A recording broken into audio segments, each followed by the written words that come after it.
রোজ দিন দুপুরে বা রাতে কি রেসিপি বানাবো তাই নিয়ে একটা চিন্তা রয়ে যায় প্রায় প্রত্যেকের বাড়িতেই। আজ আমি আপনাদের বানিয়ে দেখাবো খুব সহজে কম সময়ে সয়াবিন আলুর তরকারি। খেতে কিন্তু দারুণ হয়, আর এটা রুটি, পরোটা, ভাত যে কোনো কিছুর সাথে ভীষণ ভালো লাগে। নমস্কার বন্ধুরা, কিচেন টেকনিকে আপনাদের সবাইকে স্বাগত। আমি মধুমিতা। আজ নিয়ে এসেছি একটা দারুণ স্বাদের রেসিপি। চলুন দেখে নেওয়া যাক। সয়াবিন আলুর তরকারির জন্য প্রথমে আমি সয়াবিনটাকে নিয়ে নেব।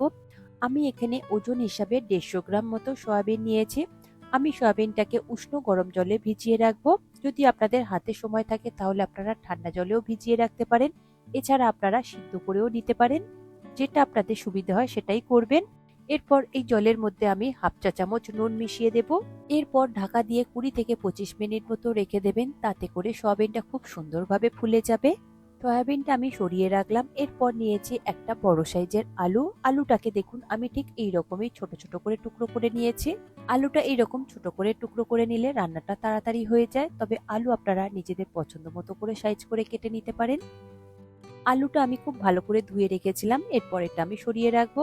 আর নিয়েছি দুটো মিডিয়াম সাইজের টমেটো। টমেটোগুলো এইরকম ছোট ছোট করে কেটে নেবেন।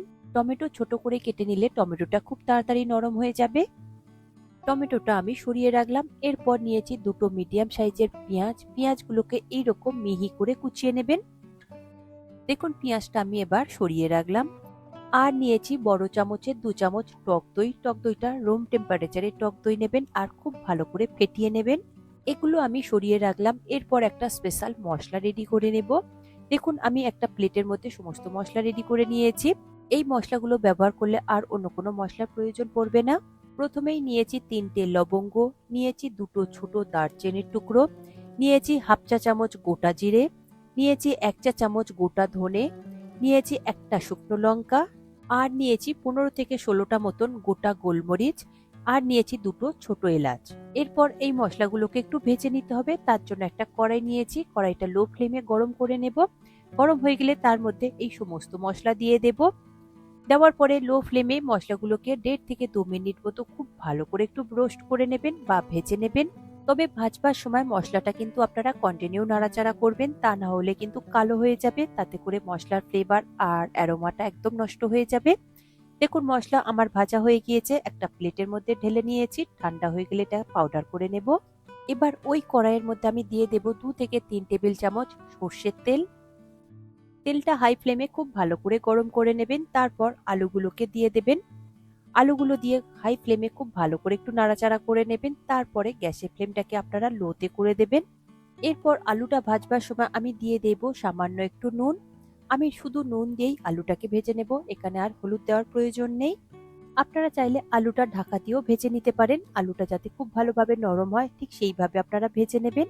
দেখুন আলুটা আমি লাল লাল করে ভেজে নিয়েছি। আলুটা এখানে 80 to 90% পর্যন্ত কিন্তু সিদ্ধ হয়ে গিয়েছে।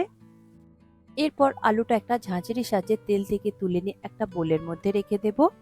আলু আমি সরিয়ে রাখলাম। এরপর ওই তেলের মধ্যে আমি দিয়ে দেব পেঁয়াজ কুচি। পেঁয়াজ কুচি দেওয়ার পরে গ্যাসের ফ্লেমটাকে হাইতে করে দেবেন। দিয়ে পেঁয়াজটাকে বেশ লাল লাল করে ভেজে নেবেন। দেখুন পেঁয়াজটা আমার ভাজতে 2 থেকে 3 মিনিট মতো সময় লেগেছে। আর পেঁয়াজের কালারটা দেখুন একদম চেঞ্জ হয়ে গিয়েছে, লাল লাল হয়ে গিয়েছে। এরপর এর মধ্যে দিয়ে দেব বড় চামচের 1 চামচ আদা রসুন বাটা। আদা রসুনের কাঁচা গন্ধ চলে যাওয়া পর্যন্ত আদা রসুনটাকে পেঁয়াজের সাথে খুব ভালো করে নাড়াচাড়া করে কষিয়ে নিতে হবে। তবে এই সময় গ্যাসের ফ্লেমটাকে আপনারা লো টু মিডিয়াম ফ্লেমেই দেবেন। আদা রসুন খুব ভালো করে কষানো হয়ে গিয়েছে। এরপর এর মধ্যে দিয়ে দেব কেটে রাখা টমেটো, আর দিয়ে দেব সামান্য একটু নুন। নুন দিলে টমেটোটা খুব তাড়াতাড়ি নরম হয়ে যায়। নুন দিয়ে খুব ভালো করে টমেটোটা আদা রসুন পেঁয়াজের সাথে মিশিয়ে নেব। তবে এই সময় গ্যাসের ফ্লেমটাকে লোতে করে দেবেন। দিয়ে মিশানো হয়ে গেলে ঢাকা দিয়ে দেবেন 1 থেকে 1.5 মিনিটের জন্য। তাতে করে টমেটোটা খুব সুন্দরভাবে নরম হয়ে যাবে। দেখুন 1.5 মিনিট পরে আমি ঢাকনা খুলে দেখছি। দেখুন টমেটোটা কত সুন্দরভাবে নরম হয়ে গিয়েছে আর টমেটো থেকে অনেকটাই তেল আর জল ছেড়ে দিয়েছে। এরপরে খুব ভালো করে স্প্যাচুলার সাহায্যে এটাকে মিশিয়ে নেব। দেখুন টমেটোটাকে একদম মিশিয়ে নিচ্ছি। দেখুন টমেটোটা একদম মিশানো হয়ে গিয়েছে। এরপর দিয়ে দেব হাফ চা চামচ হলুদ গুঁড়ো, আর কালারের জন্য দিয়ে দেব 1 চা চামচ কাশ্মীরি লঙ্কার গুঁড়ো, আর দিয়ে দেব স্বাদ অনুযায়ী নুন। যেহেতু আগে আমি নুন ব্যবহার করেছিলাম তাই আপনারা নুনটা একটু বুঝে শুনেই দেবেন। এরপর গ্যাসের ফ্লেমটাকে লোতে রেখেই মশলাটাকে খুব ভালো করে কষিয়ে নেবেন। দেখবেন মশলার থেকে তেল ছাড়তে শুরু করে দেবে।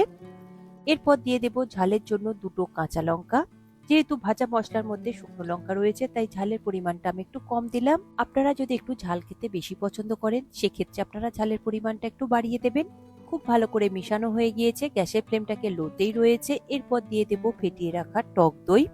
টক দই দেওয়ার সময় অবশ্যই আপনারা গ্যাসের ফ্লেমটাকে লোতে করে দেবেন, আর খুব যদি অসুবিধে হয় আপনারা অফ করে দিয়ে তারপরেই টক দইটা দেবেন। গ্যাসের ফ্লেম হাইতে রেখে যদি আপনারা টক দই দেন তাহলে টক দইটা পুরো কেটে যাবে, দানা দানা মতো হয়ে যাবে, তাতে করে রান্নাটা একদমই ভালো হবে না। টক দই দেওয়ার পরে দেখুন আমি খুব ভালো করে মিশিয়ে নিচ্ছি, তবে আমি এখানে গ্যাসের ফ্লেমটাকে লোতেই রেখেছিলাম। মশলার সাথে টক দইটা খুব ভালো করে মিশানো হয়ে গেলে এরপরে ঢাকা দিয়ে দেব 1.5 থেকে 2 মিনিটের জন্য, তাতে করে মশলা থেকে খুব সুন্দরভাবে তেলটা রিলিজ করে দেবে। 2 মিনিট পরে ঢাকা খুলে দেখছি, দেখুন মশলার উপরে কত সুন্দরভাবে তেলটা রিলিজ করে দিয়েছে আর কালারটা একদমই চেঞ্জ হয়ে গিয়েছে। খুব ভালো করে একবার লো ফ্লেমে মিশিয়ে নেব। মিশানো হয়ে গেলে এর মধ্যে আমি দিয়ে দেব ভিজিয়ে রাখা সয়াবিন। সয়াবিনটা দেওয়ার আগে খুব ভালো করে চেপে চেপে এক্সট্রা জলটাকে বের করে দেবেন, তারপরেই কিন্তু এটা গ্রেভির মধ্যে দেবেন। আপনারা যদি জল সমেত দেন তাহলে কিন্তু এই সয়াবিনের মধ্যে কোনো রকম তেল মশলা ঢুকবে না, তাতে একদমই খেতে ভালো লাগবে না। তাই সবসময় জলটাকে বের করে দিয়েই তবেই আপনারা এই মশলার মধ্যে দেবেন। দেওয়ার পরে 2 থেকে 3 মিনিট মতো লো ফ্লেমে খুব ভালো করে মশলার সাথে সয়াবিনটাকে কষিয়ে নেবেন। দেখুন সয়াবিনটা খুব ভালো করে কষানো হয়ে গিয়েছে। এরপরে ঢেকে দেব আরো 2 থেকে 3 মিনিটের জন্য লো ফ্লেমে। 3 মিনিট পরে ঢাকা খুলে দেখছি, দেখুন মশলা থেকে তেলটাও ছেড়ে দিয়েছে আর সয়াবিন থেকে একটু জলও ছেড়ে দিয়েছে। এরপরে খুব ভালো করে একবার নাড়াচাড়া করে মিশিয়ে নেব। তারপরে দেখুন আমি যে মশলাটা ভেজে রেখেছিলাম সেই মশলাটা খুব ভালো করে গুঁড়ো করে নিয়েছি। এই মশলাটা এবার আমি দিয়ে দেব। মশলা দেওয়ার পরে খুব ভালো করে লো ফ্লেমে নাড়াচাড়া করে একবার মিশিয়ে নেবেন। তবে এই সময় গ্যাসের ফ্লেমটাকে হাইতে দেবেন না, তাহলে মশলাটা কিন্তু পুড়ে যাবে, তাতে করে টেস্ট একদমই বাজে হয়ে যাবে। দেখুন মিশানো হয়ে গিয়েছে। এরপর এর মধ্যে দিয়ে দেব উষ্ণ গরম জল। আমি প্রয়োজন মতো দিয়েছি, আপনারা নিজেদের প্রয়োজন মতো দেবেন। তবে এই রান্নাটা একটু সেমি গ্রেভি হলে বেশি ভালো লাগে, পাতলা ঝোল একদমই ভালো লাগবে না। জল দেওয়ার পরে খুব ভালো করে একবার মিশিয়ে নেবেন, তারপর এটাকে ঢেকে দেবেন 4 থেকে 5 মিনিটের জন্য লো টু মিডিয়াম ফ্লেমে। 5 মিনিট পরে ঢাকা খুলে এর মধ্যে দিয়ে দেব সামান্য একটু চিনি, তবে খুব বেশি দেবেন না, যেহেতু এর মধ্যে টক দই আর টমেটো রয়েছে তাই স্বাদের ব্যালেন্সের জন্য সামান্য একটু চিনি দেবেন, এতে করে স্বাদটা খুব সুন্দর হয়। এই চিনিটা দিলে কোনো রকম মিষ্টি হবে না। পর একবার খুব ভালো করে মিশিয়ে নেব, তারপর এর মধ্যে দিয়ে দেব ভেজে রাখা আলু। আলুটা অলরেডি 80 to 90% পর্যন্ত সিদ্ধ রয়েছে, তাই আলুটা আগে থেকে আমি ব্যবহার করিনি, আমি শেষেই ব্যবহার করলাম। আলু দিয়ে খুব ভালো করে একবার মিশিয়ে নেব, তারপর এটাকে আমি 2 থেকে 3 মিনিটের জন্য ঢাকা দিয়ে একটু সিদ্ধ করে নেব। 2 থেকে 3 মিনিট পরে ঢাকা খুলে দেখছি, দেখুন গ্রেভিটা একদম পারফেক্ট হয়ে গিয়েছে। এই রকম সেমি গ্রেভি রাখবেন। আলুটা তো সিদ্ধই ছিল আর সয়াবিনটাও খুব ভালোভাবে সিদ্ধ হয়ে গিয়েছে। এরপর উপর থেকে দিয়ে দেব সামান্য একটু ধনেপাতা কুচি আর দিয়ে দেব 2টো চেরা কাঁচা লঙ্কা। দেওয়ার পরে এটাকে 5 মিনিটের জন্য স্ট্যান্ডিং টাইমে রেখে দেবেন। তারপর এটা গরম গরম পরিবেশন করবেন। রুটি, পরোটা, ভাত যে কোনো কিছুর সাথে দারুণ খেতে লাগে।